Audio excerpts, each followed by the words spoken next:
Assalamualaikum warahmatullahi wabarakatuh. Bismillahirrahmanirrahim. Subhanakallahumma Rabbana la ilma lana illa ma 'allamtana innaka antal alimul hakim wa tub 'alaina innaka antat tawwabur rahim wa taqabbal minna innaka antas samiul alim wa 'allimna min ladunka ilman nafi'a ya dzal jalali wal ikram. Allahumma aftah lana hikmataka wa anshur alaina rahmataka ya dzal jalali wal ikram.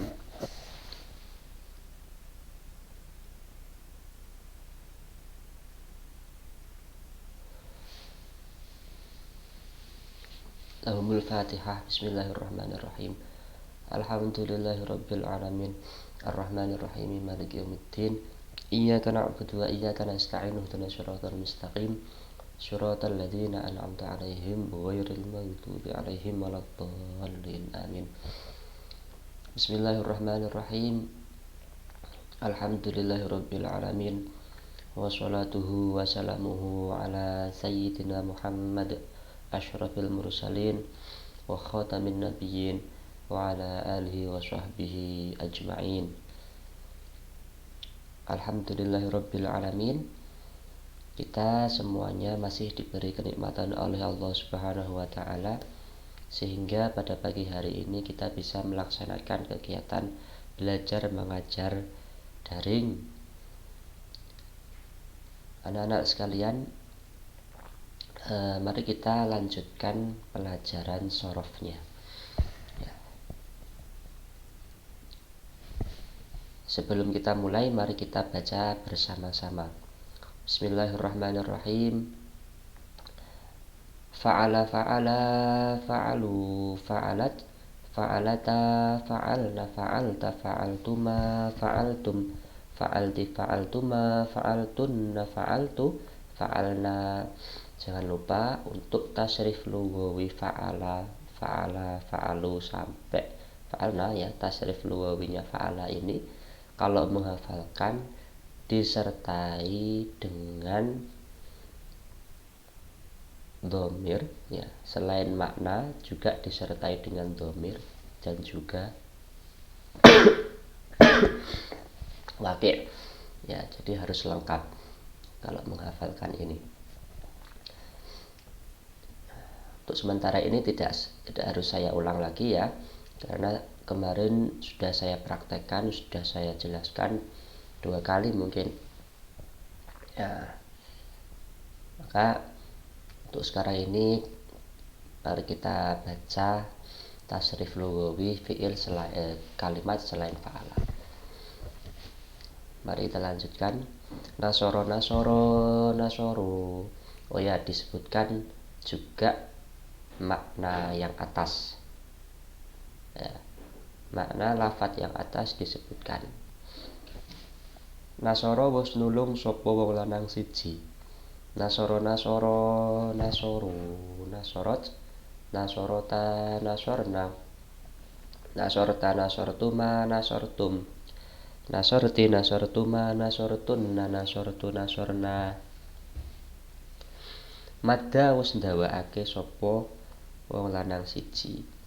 Madda madda maddu maddat maddata maddadna maddadta maddadtuma maddadtum maddadti maddadtuma maddadtunna maddadtu maddadna. Allah wis nyokot sapa wong lanang siji. Allah Allah aldu aldot aldota aldotna aldotta aldottuma aldottum aldoti aldottuma aldottunna aldottu aldotna.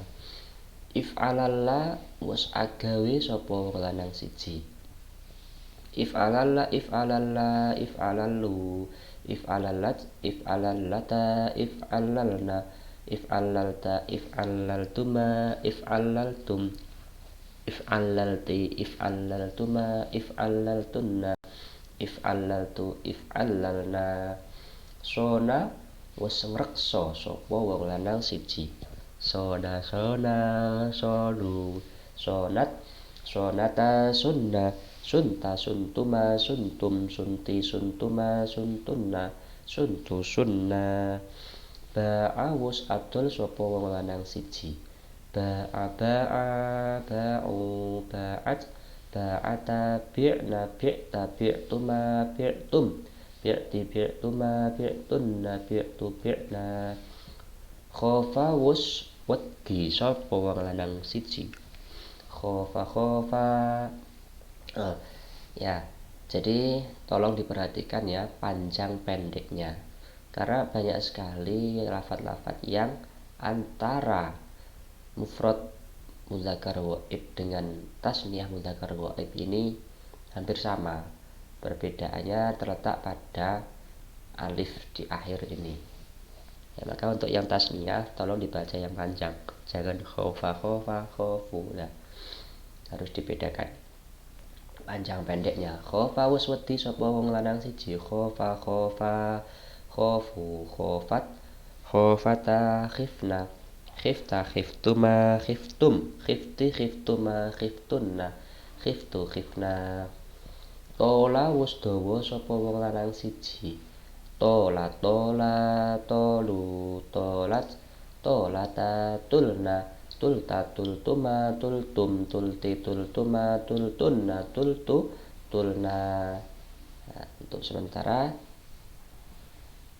bacaannya ya yang dilalar cukup sampai di situ, mengingat yang sudah kita maknani ya baru situ. Ya, terakhir sampai tola kan ya kan kemarin. Nah, kemudian lafadz selanjutnya yakni ghaza, roma, rodhiya sama sarwa. Ya. Jadi gini, sebelum saya maknani, saya sampaikan terlebih dahulu bahwasanya di dalam fi'il madhi itu ya, di dalam kitab ini terdapat dua fi'il madhi, tasrif lughawi fi'il madhi yang ada dua macam. Apa itu? Yang pertama yakni tasrif lughawi fi'il madhi yang sifatnya maklum. Jadi al-fi'lu al-madhiyu al-maklumu. Al-maklumu.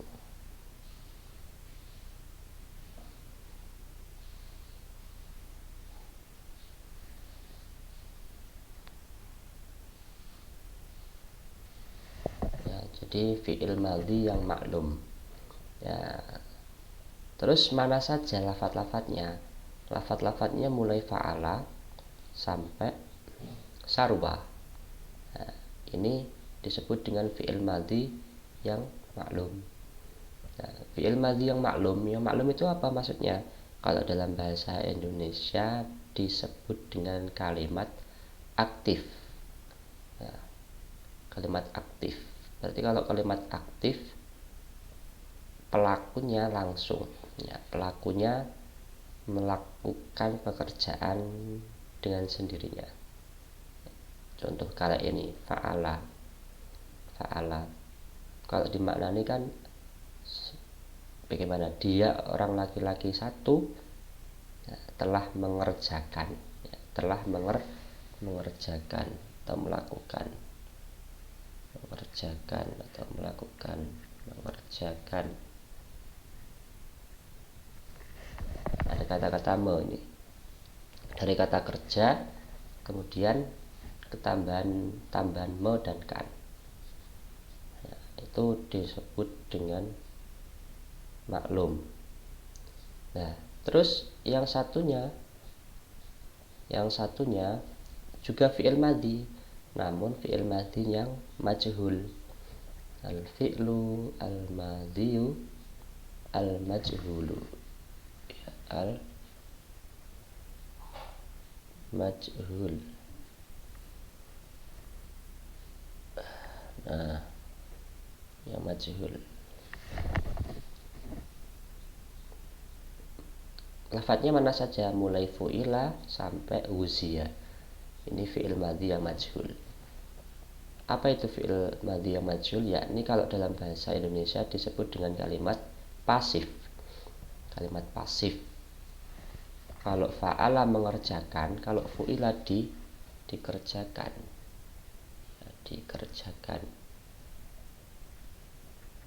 Kalau fa'ala subjeknya, dia orang laki-laki, subjeknya itu melakukan pekerjaan. Tapi kalau yang majhul, fu'ila, itu subjeknya menjadi objek, ya. Subjeknya menjadi objek. Jadi perbedaannya di situ. Sama-sama fi'il madhi tapi satunya maklum, yang satunya majhul.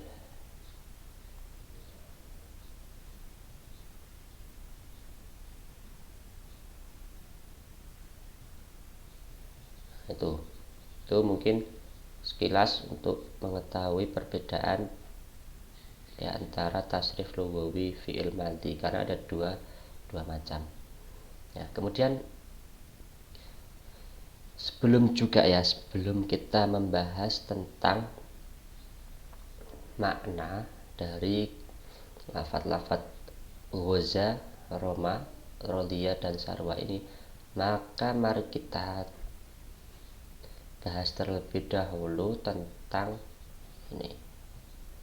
lafaz yang telah kita bahas kemarin, yang ada kaitannya juga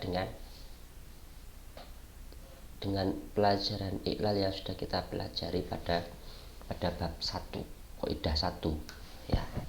Sedikit kita bahas, ya.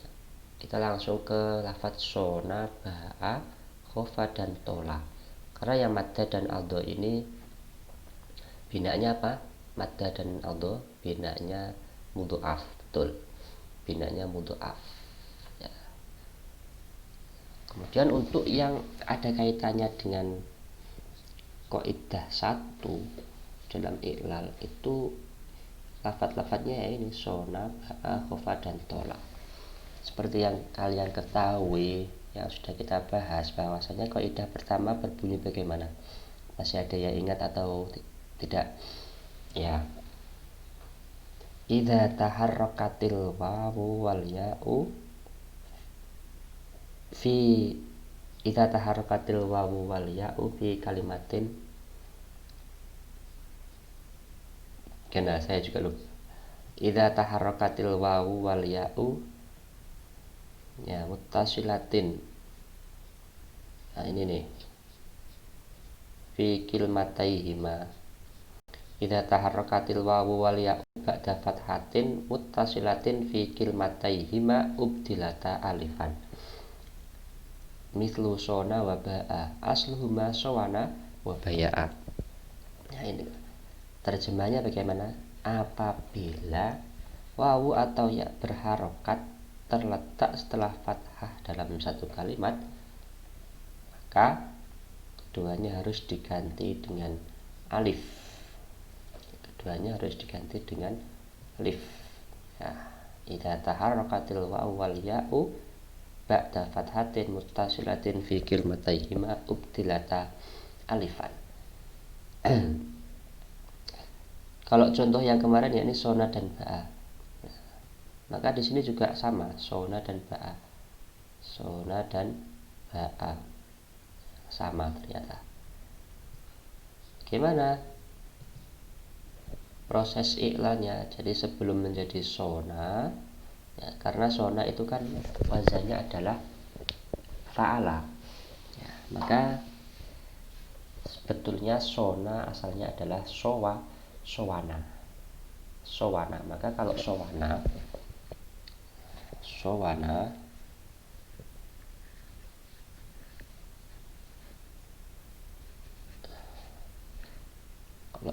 ya dengan fa'ala sama kan, sama-sama 3 hurufnya, sama-sama berharokat fathah. Nah, terus kenapa pada akhirnya sowana ini berubah menjadi sona? Ya, karena ada kaidah yang pertama yang berbunyi bahwasanya kalau ada wawu atau ya berharokat, terletak setelah fathah dalam satu kalimat, maka wawu atau ya tadi harus diganti dengan alif, ya kan? Ini sudah memenuhi apa belum syaratnya?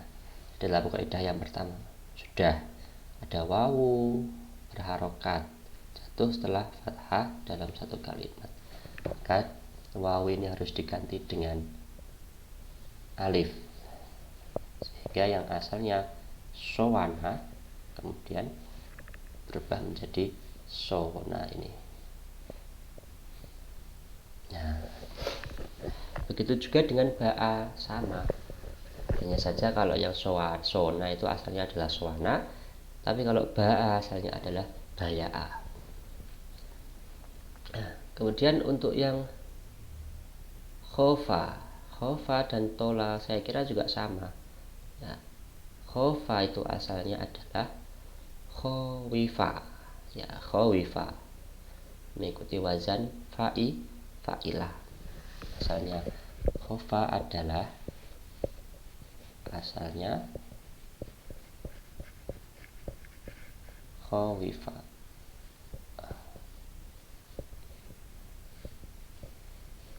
karena wazannya fa'ilah.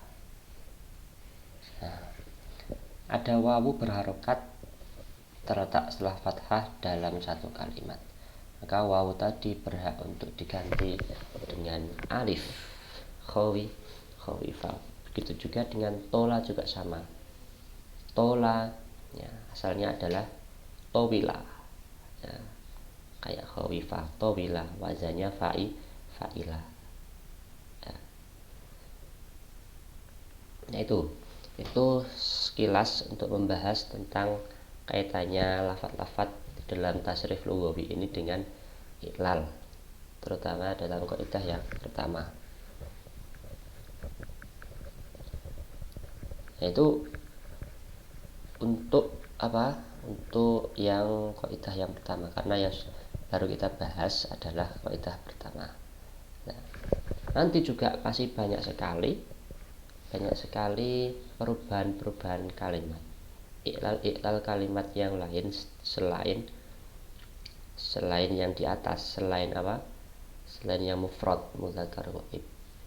Nanti akan kita ketahui juga bagaimana perubahan dari ini sunnah. Nah, ini kan jauh sekali dengan wazannya, ya kan?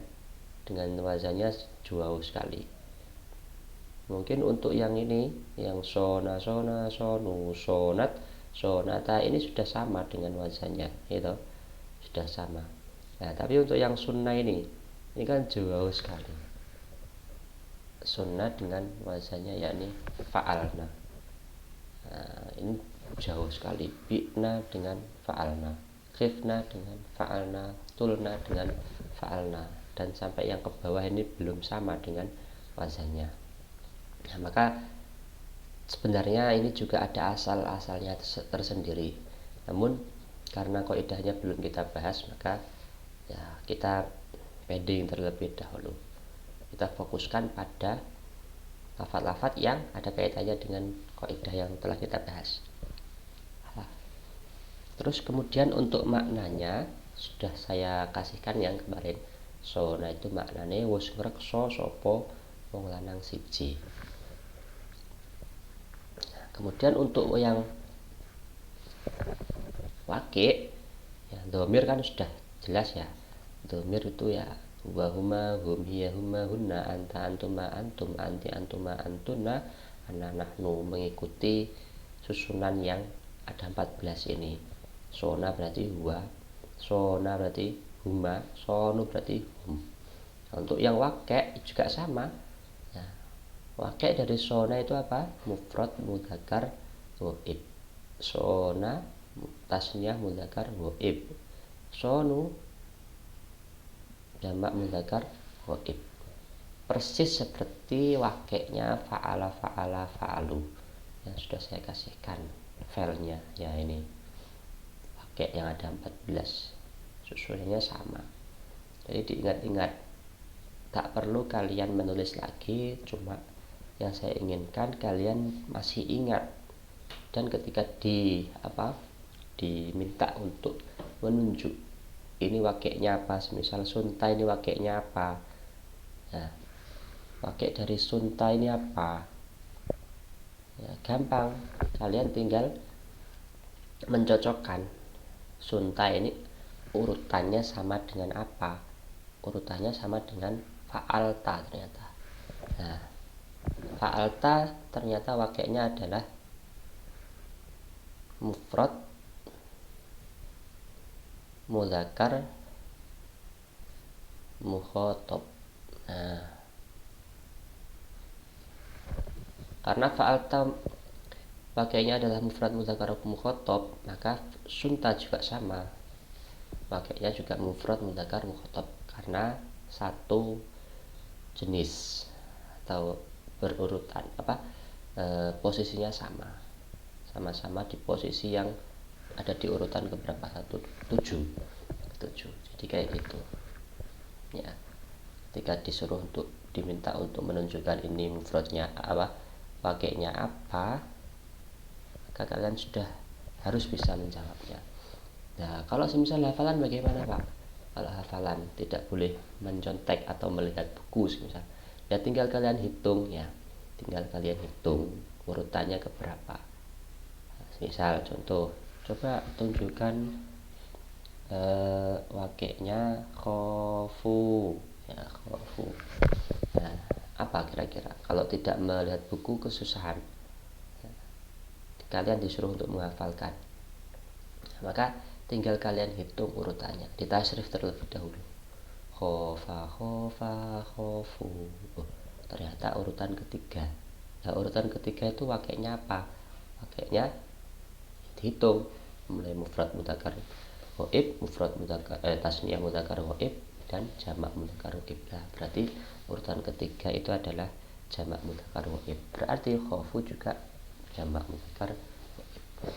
Jadi pembagiannya ya ini sona, sonu, 3 yang awal ini untuk dia orang laki-laki, dia laki-laki. Kalau dalam bahasa Arabnya namanya mudzakkar ghaib ya. 3 yang kedua ini untuk dia perempuan, orang ketiga. Dalam bahasa Arab dinamakan dalam istilahnya wakek itu dinamakan dengan muannas ghaibah. Kemudian 3 yang ketiga, urutan ketiga ini disebut dengan kamu laki-laki, orang kedua, kamu laki-laki. Dalam bahasa Arab bahasa wakeknya namanya mufrad mudzakkar mukhatab untuk orang kedua. Ini juga masih sama, 3 yang keempat ini juga masih orang kedua, tapi perempuan. Kamu perempuan. Bahasa wakeknya muannas mukhatabah. Nah, kemudian untuk yang 2 terakhir ini untuk orang pertama ya. Orang pertama terdiri dari saya dan kami.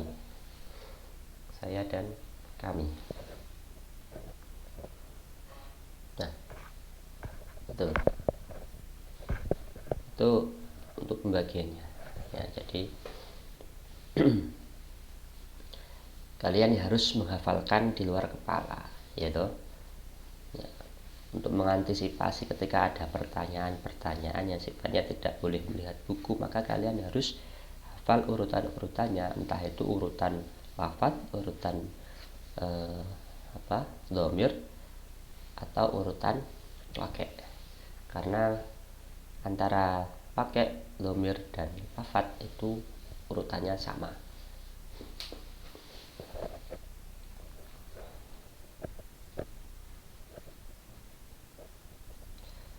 Nah, itu sekilas untuk membahas lafaz-lafaz yang telah disebutkan yang ada kaitannya dengan iklal, kaidah pertama yang kita bahas juga.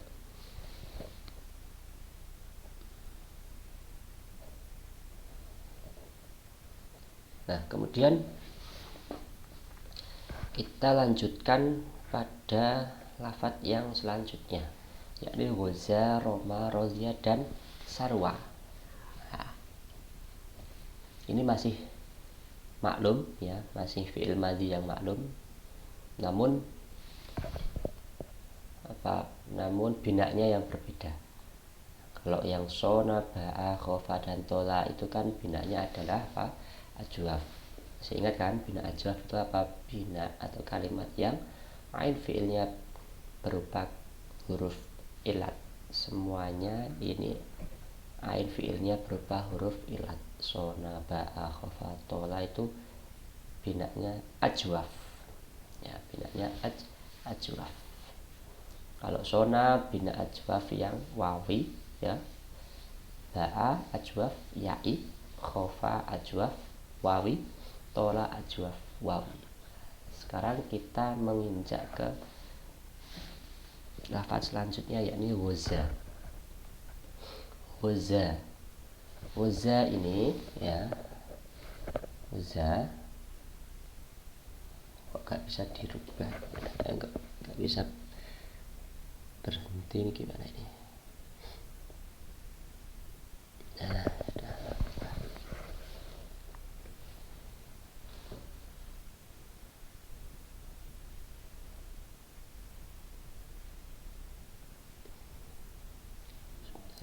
Nah, sebentar.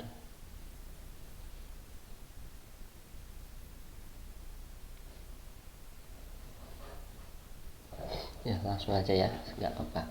Woza ini binanya apa kira-kira? Woza binanya adalah nakis. Woza binanya adalah nakis. Bina nakis.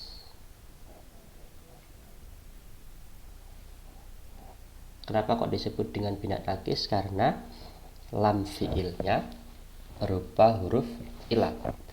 Lam fi'ilnya berupa huruf ilat, masih ingat kan? Loh, huruf ilat. Lam fi'ilnya berupa huruf ilat.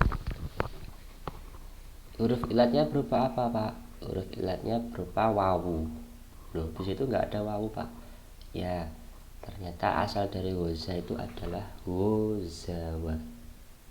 Asalnya adalah wozawa.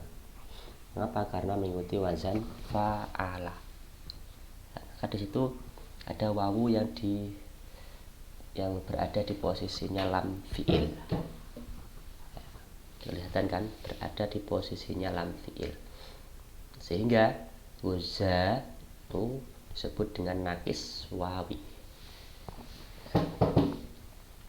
Kemudian untuk maknanya, goza adalah wus perang sopo wong lanang siji. Wus perang sopo wong lanang siji. Silahkan kalian tulis di buku tulisnya, goza wus perang sopo wong lanang siji. Kemudian kalian lanjutkan sendiri makna setelahnya. Lafadznya ini gozawa berarti wus perang sopo wong lanang loro, gozau wus perang sopo wong lanang akeh, dan seterusnya. Kemudian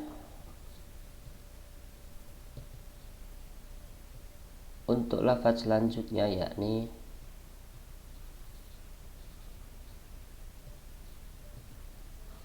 Roma. Roma panjang ya, Roma. Roma. Roma ini juga sama. Roma itu juga binanya nakis.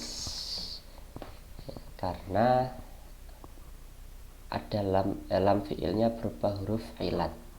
Lam fi'ilnya berupa huruf ilat.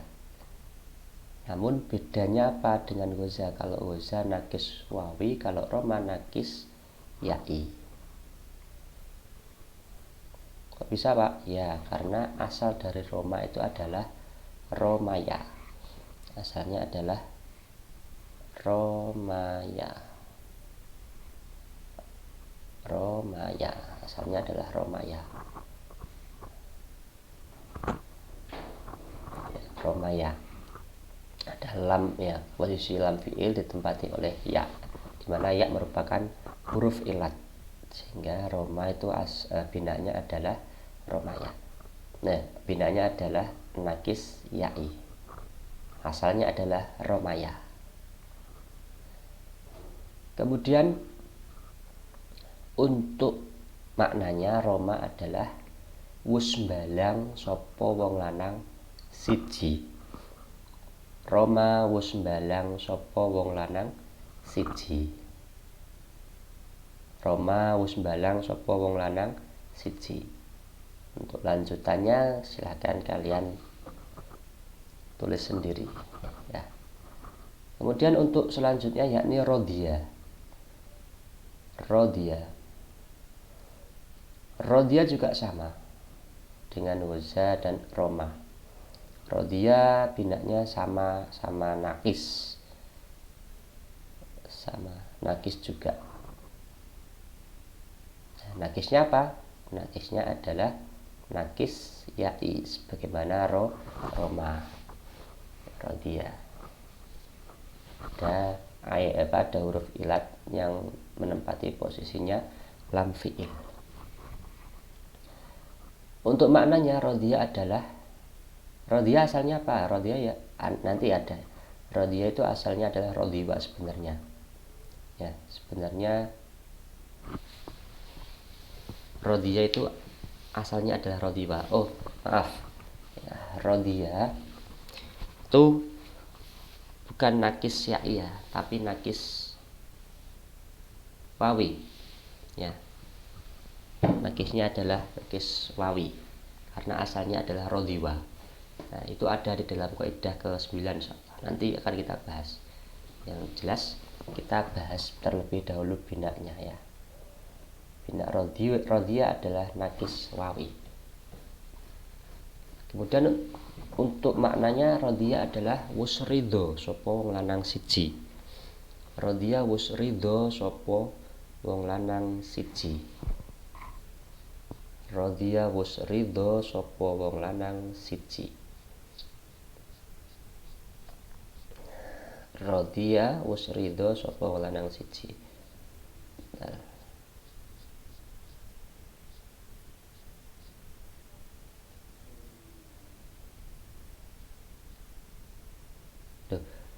Bentar ya. Kok di sini ya iya. Maaf. Saya ralat lagi bahwasanya rodia tetap nakis ya'i. Ya. Jadi mengikuti aslinya saja atau mengikuti yang telah jadi saja. Ya, nakis ya'i. Rodia binanya adalah nakis ya'i. Karena apa? Jadi walaupun yang asalnya adalah rodiwa ya, namun ketika di tasrif istilahi, rodia itu kan rodia yardo ridon merdotan, dan ya yang identik dengan ya sebelum ya ini kan ada kasroh ya, ada harokat kasroh, dan yang identik dengan kasroh adalah ya. Yang identik dengan kasroh adalah ya. Maka yang paling berhak menjadi huruf setelah kasroh itu adalah ya, bukan wawu. Walaupun asalnya wawu rodiwa, maka wawu harus diganti dengan ya. Maka yang identik dengan kasroh adalah ya, sehingga posisinya lam fi'il ditempati dengan huruf ilat yang berbaya. Maka rodia ini juga sama disebut dengan nakis ya'i sebagaimana Roma. Nah, kemudian maknanya sudah tadi ya. Selanjutnya sarwa ini binanya apa? Binanya juga sama nakis. Nah, tapi nakisnya adalah nakis wawi, karena ada wawu yang merupakan huruf ilat menempati posisinya lam fi'il. Untuk maknanya adalah wus mulya sapa wong lanang siji. Sarwa wus mulya sapa wong lanang siji. Sarwa wus mulya sapa wong lanang siji. Wus mulya sapa wong lanang siji. Di goza, saya ulangi lagi, goza wus perang sapa lanang siji. Roma wus balang sapa wong lanang siji. Rodya wus ridho sapa wong lanang siji. Dan sarwa wus mulya sapa wong lanang siji. Untuk lafaz-lafaz selanjutnya silakan kalian lanjutkan sendiri. Nah, itu mungkin yang bisa saya sampaikan pada pertemuan kali ini. Ya, nanti akan saya kasihkan file sedikit untuk pembelajaran tertulis, ya kalian baca. Nah, tapi jangan lupa keterangan ini juga kalian pahami dengan baik, sehingga kalau ada yang belum difahami dengan baik atau dengan benar, silakan kalian tanyakan pada saya lewat Japri di nomor WA ataupun di email, terserah. Ya, jangan lupa untuk sehari-hari belajar, ya, terutama dalam masalah pandemi, dalam pelajaran sorof ini kalian lalar seinten mungkin, seistiqomah mungkin, dibaca terus, ya, agar memudahkan kalian dalam hafalan dan ingatan. Bagi yang belum menghafalkan, silahkan setoran lafaz-lafaznya, ya, entah itu yang fa'ala ataupun yang lafaz selanjutnya. Nah, untuk kali ini saya cukupkan. Mari kita tutup dengan bacaan alhamdulillah. Bismillahirrahmanirrahim. Alhamdulillahirabbil alamin. Allahumma inni astaudi'uka ma 'allamtanihi farduduhu ilayya inda hajati ilaihi wa la tunsinihi ya rabbal alamin. Wassalamualaikum warahmatullahi wabarakatuh.